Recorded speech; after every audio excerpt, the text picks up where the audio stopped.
ஆமென். கர்த்தர் நல்லவர். அவர் கிருபை என்றும் உள்ளது. தினமும் உங்களை சந்திக்கிறது ரொம்ப ஹாப்பியாக ஃபீல் பண்ணுறோம்.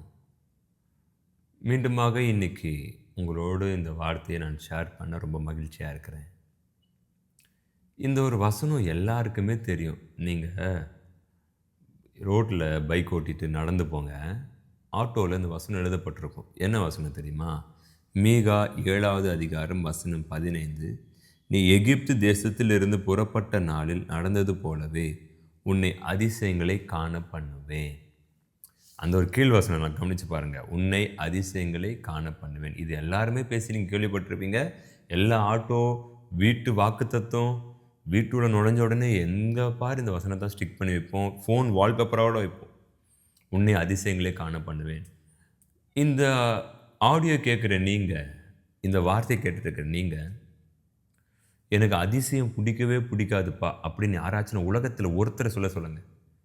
என் வாழ்க்கையில் எனக்கு பிடிக்காத ஒன்று அதிசயம். அதே போல் ஒரு முறை ஒரு அதிசயம் நடந்துருச்சு, போதும்பா அப்படின்னு சொல்லுங்கள். அதிசயம் நடக்குமா, என் வாழ்க்கை மாறுமா? அதிசயன்றது அது நம்ம கரத்தில் இல்லை. அந்த அதிசயம் யார் கரத்தில் இருக்குதுன்னா, தேவனாகிய கர்த்தருடைய கரத்தில் இருக்கிறது. அவரால் தான் நடத்த முடியும். ஆனால் அதை அவர் எல்லாருக்கும் நடத்த மாட்டார். யார் அவருடைய கற்பனைக்கு கீழ்ப்படிந்து, யார் அவருடைய கட்டளைக்கு உட்பட்டு இருக்கிறாங்களோ அவங்களுக்கு அந்த அதிசயத்தை நடத்துவார். அந்த அதிசயம் நடக்கும் பொழுது சராசரியாக இருக்காது. அதாவது எல்லாருக்கும் நடக்கிற மாதிரி இருக்காது. எல்லாருக்கும் வழக்கமாக நடக்கும் பாருங்க, அது மாதிரி இருக்காது. எல்லாரும் ஆச்சரியமாக பார்ப்பாங்க.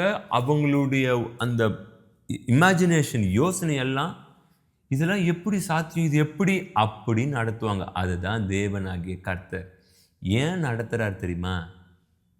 நீங்கள், நான் அவருடைய மகன், மகள். அதனால தான் அவர் இந்தா ஒரு 10,000 கேட்டியா, இதனால் 7,000 ஒரு 7,000 கொடுக்க முடியும், இந்தா வச்சுக்கோ. அப்படி இல்லை. நீங்கள் நான் 10,000 ரூபாய்க்காக காத்திருக்கிறோம் அப்படின்னா அங்கே அவர் 10 லட்சம் கொடுப்பார். சில பேர் யோசிக்கலாம், ரொம்ப ஓவராக சொல்கிற தம்பி, 10,000 ரூபாய்க்கும் 10 லட்சத்துக்கும் என்ன வித்தியாசமாக இருக்குது? அது உங்களுக்கு ஓவர், அவருக்கு அது அதிசயம். உங்களுக்கு இதை ஏற்றுக்க முடியாத ஒன்று, ஆனால் அவருக்கு அது அவருடைய நேச்சர், அது சுவாபம், அப்படி தான் கொடுப்பார் அவர். நம் நினைப்பதற்கும் ஜபிப்பதற்கும் மிக அதிகமாக தான் அவர் நமக்கு செய்வார், கிரியை செய்வார் நமக்கு. அந்த கீழ்பாட்டு, உன்னை அதிசயங்களை காண பண்ணுவேன். ஒரு வார்த்தை ஒன்று சொல்கிறேன், கவனிங்க. இவங்க எகிப்தில் அடிமையாக இருந்தாங்க, இஸ்ரேல் மக்கள். இது எல்லாருக்கும் தெரியும். 430 வருஷம் அடிமையாக இருந்தாங்க. இது எல்லாருக்கும் தெரிஞ்ச ஒரு காரியம். எல்லாரும் குழந்தை கூட இப்போ தெரியும். 10 விதமான வாதைகளை அனுப்புகிறார். ஓகே, அதையும் ஏற்றுக்கலாம். ஆனால் அதுக்கப்புறம் நடக்க போகிறது அவங்களுக்கு தெரியாது. நான் சொல்லட்டுமா என்னென்ன நடக்க போகுதுன்னு? தேவனாகிய கர்த்தர் அவங்களுக்கு மேகஸ்தம்பமாக இருக்க போகிறார். தேவனாகிய கர்த்தர் அவங்களுக்கு அக்னி ஸ்தம்பமாக இருக்க போகிறார். தேவனாகிய கர்த்தர் செங்கடலுக்கிட்ட வந்துடுவாங்க. ரெட்சி கிட்ட வந்த உடனே எல்லாரும் முணுமுணுப்பாங்க, அவ்வளோதான், நாங்கள் செத்து இருப்போமே அப்படின்னு. அவங்களுக்கு தெரியாது அங்கே ஒரு அதிசயம் நடக்க போகுதுன்னு. அடுத்த கொஞ்சம் மணி நேரத்தில் அங்கே ஒரு மிகப்பெரிய ஒரு சம்பவம் நடக்க போகுதுன்னு தெரியாது. இதில் என்ன பெரிய ட்விஸ்ட்னா, இன்னொரு பெரிய பிரச்சனை வந்துடும். பின்னாடி பார்த்தா பார்வோன் சேனை வந்துடும். போச்சு, எதிர்க்க செங்கடல், பின்னாடி பார்வோன் சேனை. கன்ஃபார்மாக என்ன நடக்க போகுது? பார்வோன் சிறை பிடிச்சிட்டு போக போகிறார். இதுதான் எல்லாருக்கும் உண்மை. இப்போ நான் உங்களே ஒன்று கேட்குறேன், இங்கே ஒரு பெரிய ஒரு ஆபத்தில் மாட்டிக்கிட்டீங்க. ஒன்று சத்துரு கையில் போயிட்டு விழுந்து காலியாயின்னு, அப்படி இல்லையா கடல் இருக்குது, கடலில் போய் விழுந்து சூசைட் பண்ணிக்கணும். 2 ஆப்ஷன், 2 தான். ஏதோ ஒரு பெரிய பிரச்சனை மாட்டிக்கிட்டோம். கடனோ ஏதோ ஒரு பெரிய கழுத்தை நெரிச்சிருச்சு. ஒன்று கடன்காரன் நம்மளை இது போல் நான் பண்ண போகிறேன், அவமானப்படுத்த போகிறேன்றான். நீ எனக்கு இதுக்கப்புறம் அடிமை அப்படின்றான். இந்த கடனை நீ கொடுக்குற வரைக்கும் நீ இடத்துல நீ வேலை செய்யணும், சம்பளமே இல்லாமல் நீ வேலை செய்யணுன்றான். 2வது கடல் இருக்குது, சூசைட் பண்ணிக்கணும். இது 2 தான். வேறு எந்த விதமான மிராக்கிள் நடக்க சாத்தியம் இல்லைன்னா வனாந்தரத்தில் இருக்கிறாங்க. வனாந்தரத்தில் அவங்களுக்கு எங்கே மிராக்கிள் நடக்க போகிறது? எங்கள் ஆட்களே இல்லையே, செங்கடல் தான் இருக்குது. அங்கே ஆட்கள் யாருமே இல்லையே. அங்கே யாரும் அவங்களுக்காக பார்வோன் கிட்ட சண்டை போட்டு அவங்களை காப்பாற்ற போகிறது யாருமே இல்லையே. எதுவுமே இல்லை. ஆனால் அந்த கடலை பிளக்குது ஒன்று. ரெண்டாவது, பார்வோன் சேனையை ஒரு அக்கினி தடுத்து நிற்குது. ஒரே இடத்துல 2 அதிசயம். 3வது அதிசயம், அந்த மக்கள் எல்லாருமே அந்த கடல் வழியாக நடந்து போகிறாங்க. அடுத்தது, அந்த கடல் எப்படி இருந்ததுன்னா, ஒரு காய்ந்த ஒரு தரை போல, உலர்ந்த தரை போல இருந்தது. 2 பக்கமும் கடல் மதில் மாதிரி நிற்குது தண்ணி. அந்த இடத்துல யாருன்னா யோசித்து பார்த்துருப்பாங்களா? மோசே கிட்ட முச்சடியில் தரிசனமானார். ஓகே, மோசே யோசித்து பார்த்துருப்பாரா இப்படி நடக்கும் அப்படின்ட்டு? அங்கேயே கடலை பார்த்துருப்பார். நடா இது கடல் இருக்குது, என்ன நடக்கும் மோசே கூட தெரியாது. ஆனால் தேவனுக்கு தெரியும். இந்த பக்கம் பார்வோன் சேனை வருகிறது.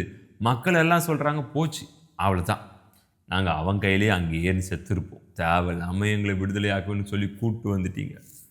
பார்த்தா அந்த மக்களுக்கு இரவில் அக்கினி ஸ்தம்பமாக இருக்கிறாரு, பகலில் மேகஸ்தம்பமாக இருக்கிறாரு, செங்கடலை திறந்து பிளந்து கூட்டு போகிறாரு, பார்வோன் ரதத்தை தடுக்கிறாரு. இதில் என்ன ஒரு பெரிய கடைசி ஒரு அற்புதம் அங்கே அப்படின்னு பார்த்தீங்கன்னா, அதுல நிறைய அற்புதம் செய்யிருக்கு. 1 2லாம் இல்லை. நீங்கள் அமர்ந்தீங்கன்னா போயிட்டே இருக்கீங்க, போயிட்டே இருக்கலாம். அதை வச்சு நீங்கள் விசுவாசத்தை இன்க்ரீஸ் பண்ணி நீங்கள் உங்கள் தடையை ஜெயிச்சுட்டு போயிட்டே இருக்கலாம். அவ்வளோதான், இதான் சீக்ரெட். உங்களுக்காக யாரோ ஒருத்தர் வந்து அதிசயம் செய்யக்கூடாது. உங்களுக்காக நீங்கள் தான் அதிசயம் செய்யறதுக்கான விசுவாசத்தை நீங்கள் தான் ப்ரொடியூஸ் பண்ணணும். இவங்க வந்து எனக்காக விசுவாசிப்பாங்க. விசுவாசம் மாத்திரம் நீங்கள் விசுவாசிச்சாதான், நீங்கள் நம்பினாதான் உங்களுக்கு அதிசயம் அற்புதம் நடக்கும். மேபி உங்கள் குழந்தை சின்ன குழந்தையா இருக்கலாம், அதுக்காக நீங்கள் விசுவாசிக்கலாம். ஏன்னா குழந்தைக்கு விசுவாசம் என்னன்னு தெரியாது. ஆனால் நீங்கள் விசுவாசிச்சா போதும், குழந்தை ஹீல் ஆகும். நீங்கள் நம்பினாதான் குழந்தை ஹீல் ஆகும். இதில் என்ன பெரிய அதிசயம் அற்புதம்னா, அந்த அக்னி நினச்சிருந்தா அவங்கள பட்சித்து போட்டிருக்கலாம். யார்? பார்வோன் சேனையை. ஆனால் பட்சித்து போடல. ஏன்னு கேட்டிங்கன்னா, அவங்களுக்கு வேற ஒரு மரணத்தை வச்சுருக்காங்க. என்ன மரணம் தெரியுமா? எந்த கடல் வழியாக கர்த்தருடைய பிள்ளைகள் கடந்து போகிறாங்கன்னு அந்த செங்கடல் கர்த்தருடைய சத்தத்தை கேட்டு அமைதியாக ஒதுங்கி நின்றுதோ, அதே செங்கடல் பார்த்துட்டே இருக்கு, டைம் பார்த்துட்டே இருக்கு. ஓகே, அவங்களுடைய அந்த அக்னி தடுத்து வைத்திருக்கு பாருங்க. அது பார்வோனுடைய ரதத்தை விளக்கின உடனே, அது போன உடனே ரதம் இப்போ என்ன பண்ணுறாங்கன்னா, மோசேவுடைய அந்த மக்களை பின்தொடர்கிறாங்க. இஸ்ரேல் மக்களை பின்தொடர்றாங்க. எப்படின்னா, அவங்க பார்க்கணும், கடல் திறந்துருக்கு, இவ்வளோ பிரதேசியம் பண்ணியிருக்கிறாரு, சங்கார தூதனை இப்போ அனுப்பி என்னுடைய மகன் செத்து போயிருக்கிறான், இன்னுமா நம்ம மோதிரத்து கர்த்தர் கூட அமைதியாக விட்டு போகலாமேன்னு போகாமல் எதிர்க்க கடல் பிளந்து நிற்குது. நீங்கள் நான் மெரினா பீச்சுக்கு போகிறோம், கடல் 2ஆக பிளந்து நிற்குது. யோசிச்சு பாருங்க எப்படி இருக்குன்னு. ஒன்றுமே புரியாது. என்னடா இதுன்னு மண்டையை போட்டு பிச்சுப்போம். மொத்த உலகத்துடைய நியூஸ் சேனல் அங்கே வந்து நின்றுடும். அவங்க அதை பார்க்கல. அவங்க ஃபோக்கஸ் ஃபுல்லாக என்ன தெரியுமா? அந்த மக்களை சிறைப்பிடிக்கணும், சிறைப்பிடிக்கணும், சிறைப்பிடிக்கணும், சிறைப்பிடிக்கணும். உங்களுக்கு கர்த்தர் செய்கிற அதிசயத்தை பார்க்க மாட்டாங்க யாருமே. உங்களோடு அவர் இருந்து செய்கின்ற பயங்கரமான காரியத்தை யாரும் பார்க்க மாட்டாங்க.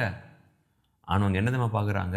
உங்களை அழிச்சிடணும், உங்களை அழிச்சிடணும், உங்களை காலி பண்ணிடணும், உங்களை தூக்கிடணும், உங்கள் வாழ்க்கையை முடிச்சிடணும், உங்களை வந்து நிக்கரகம் பண்ணிடணும், உங்களை தீர்த்து கட்டிடணும், உங்களுக்கு படுகொலி வெட்டிடணும். இதே சாவுக்கு ஏதுவான காரியத்தை யோசித்து கொண்டே தொடுத்து கொண்டே இருக்கிறாங்க. அவங்க கண்ணெதிர்க்க பார்க்கணும். இவ்வளோ நேரம் நம்மளை எது தடுத்தது? ஒரு அக்கினி ஒன்று வந்ததுப்பா, தடுத்து வைத்திருந்ததுப்பா, இப்போது அது விலகிடுச்சுப்பா, வேணா நம்ம திரும்பி போயிடலான்னு தான் போயிருக்கணும். அது கண்ணெதிர்க்க தேவனகை கர்த்தர், பழைய ஏற்பாட்டில் யெகோவா கர்த்தர் அவ்வளோ பேர் அதிசயத்தை செய்கிறார். இவங்க அதையாச்சும் பார்த்து திரும்பி போகாமல் கடல் பிளந்துருக்கு, அதை மீறி யோசிக்கணும்ல, இது எப்படி கடல் பிளந்து நிற்கும்? அது எப்படி கடல் பிளந்து நிற்கும்? அப்போது அவங்க கர்த்தர் தான் உண்மையான கர்த்தர்னு யோசிக்காமல் அந்த கடைசி நபர், இஸ்ரேல் மக்களுடைய கடைசி நபர் அந்த செங்கடலை கடந்து மேலே ஏறுறாங்க. இவங்க எல்லாரும் சென்டர் ஆஃப் தி பார்ட் வராங்க. அந்த கடல் கர்த்தர் மேலேருந்து சொல்கிறாரு.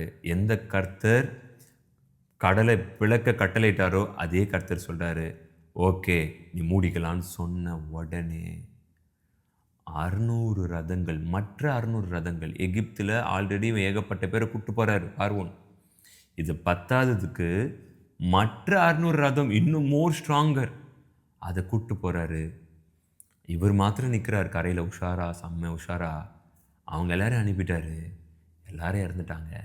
பார்வோன் வெறுமையாக திரும்பி வரார். நான் ஒரு வார்த்தையை உங்களுக்கு சொல்ல ஆசைப்படுறேன். உங்கள் கூட தேவன் இருக்கிறாருன்னு தெரிஞ்சு மோதுறாங்களா? ஏதோ ஒன்று வைத்திருக்கிறார் தேவன் அவங்களுக்கு.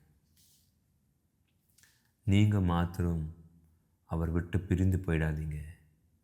இவ்வளோ பேர் அற்புதம் பண்ணவரை முறுமுறுத்துறாதீங்க. என்ன பண்ணீங்க அப்படின்னு மாத்திரம் கேட்டுறாதீங்க. ஹார்ட் ரொம்ப பெயின் ஆகிடுவார் அவர்.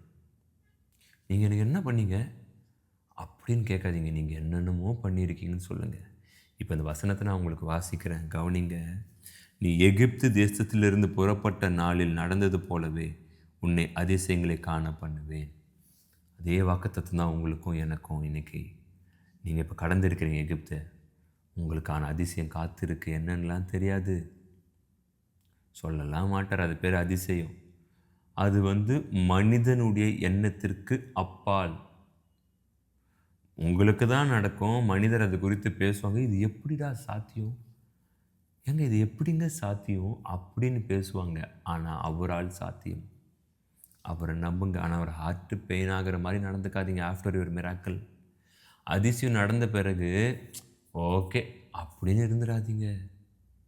அப்பா நீங்கள் தான் நடத்துனீங்க அப்படின்னு ஒரு ஹார்ட்டை தேங்க்ஸ் பண்ணிகிட்டே இருங்க.